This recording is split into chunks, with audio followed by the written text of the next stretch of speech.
नमस्कारम सद्गुरु।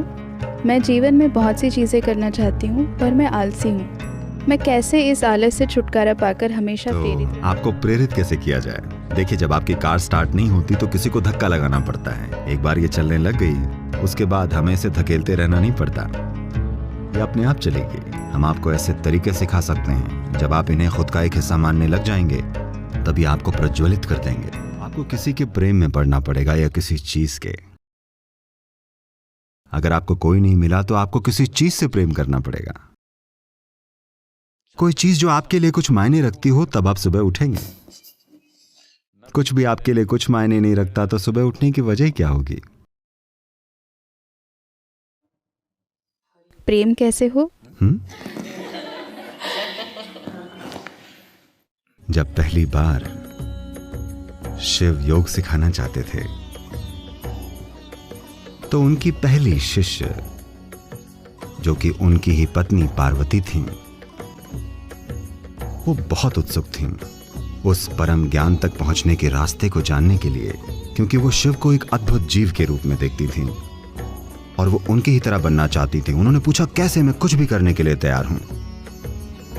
शिव ने कहा, कुछ भी करने की कोई जरूरत नहीं है, बस यहां आकर मेरी गोद में बैठ जाओ। उनको थोड़ी हिचक हुई, क्योंकि वो नहीं चाहती थी उन्हें पुचकारा जाए।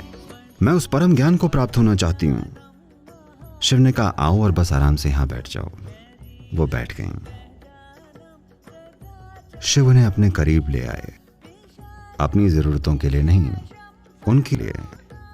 वो उन्हें और करीब ले आए, और ज्यादा और ज्यादा, और आहिस्ता से वो शिव का ही एक हिस्सा बन गईं। तो शिव का एक आयाम है जिसे हम अर्ध नारी कहते हैं, जहां आधा भाग पुरुष है और आधा नारी।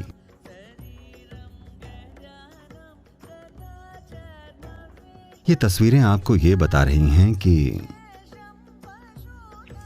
that is only by inclusion, it's only by inclusion that life will blossom.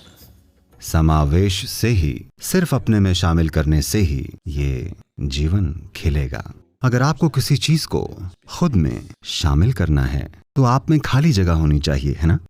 अगर मुझे किसी को खुद का एक हिस्सा बनाना है तो मुझे खुद में से आधा भाग बाहर फेंकना होगा, सिर्फ तभी। इसीलिए अंग्रेजी में इसे फॉलिंग इन लव कहते हैं, प्रेम में उठना नहीं, ठीक है? प्रेम में खड़े होना नहीं, ऊपर चढ़ना नहीं। फॉलिंग इन लव यानी आप प्रेम में गिरते हैं, क्योंकि आप जो हैं उसमें से कुछ हिस्से को गिरना होता है, सिर्फ तभी किसी के लिए या किसी चीज के लिए वहां जगह होगी। अगर आपका सब कुछ ढह जाए तो इसमें अपार जगह होगी। आप सारी की सारी सृष्टि को खुद में शामिल कर सकते हैं। नहीं तो कम से कम अगर आपका कुछ हिस्सा चला जाए तो आप एक और इंसान या सृष्टि के किसी एक और पहलू से प्रेम कर सकते हैं। तो हम आपको खुद को खाली करने के तरीके सिखा सकते हैं। अगर आप में से एक हिस्सा गिर जाए तो वो खाली जगह किसी और चीज द्वारा ले ली जाएगी, और वो चीज जो आप नहीं हैं, जब वो आपका एक हिस्सा बन जाती है, जब आप उसे खुद के एक हिस्से के रूप में अनुभव करने लग जाते हैं, तो वो आपको प्रज्वलित कर देगी। क्योंकि अभी आप जिसे आप मैं समझते हैं वो आप हैं ही नहीं। वो बस विचारों, भावनाओं और पूर्व धारणाओं का एक गट्ठर है ना? वो आप नहीं हैं।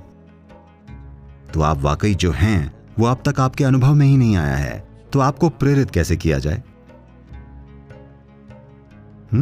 जब आप अभी हैं ही नहीं तो आपको आगे कैसे बढ़ाया जाए? आप अभी तक हैं ही नहीं। जो है वो बस विचारों का एक गट्ठर है, विचारों और भावनाओं का एक बादल है, और हर तरह की चीजें हैं, है ना? तो इसीलिए साधना होती है। आपको यहां आकर साधना करनी चाहिए। शुरुआत में किसी को आपको प्रेरित करना पड़ेगा। देखिए, जब आपकी कार स्टार्ट नहीं होती किसी को धक्का लगाना पड़ता है, ओके? एक बार ये चलने लग गई तब हमें इसे धकेलते नहीं रहना पड़ता, तभी अपने आप चलेगी।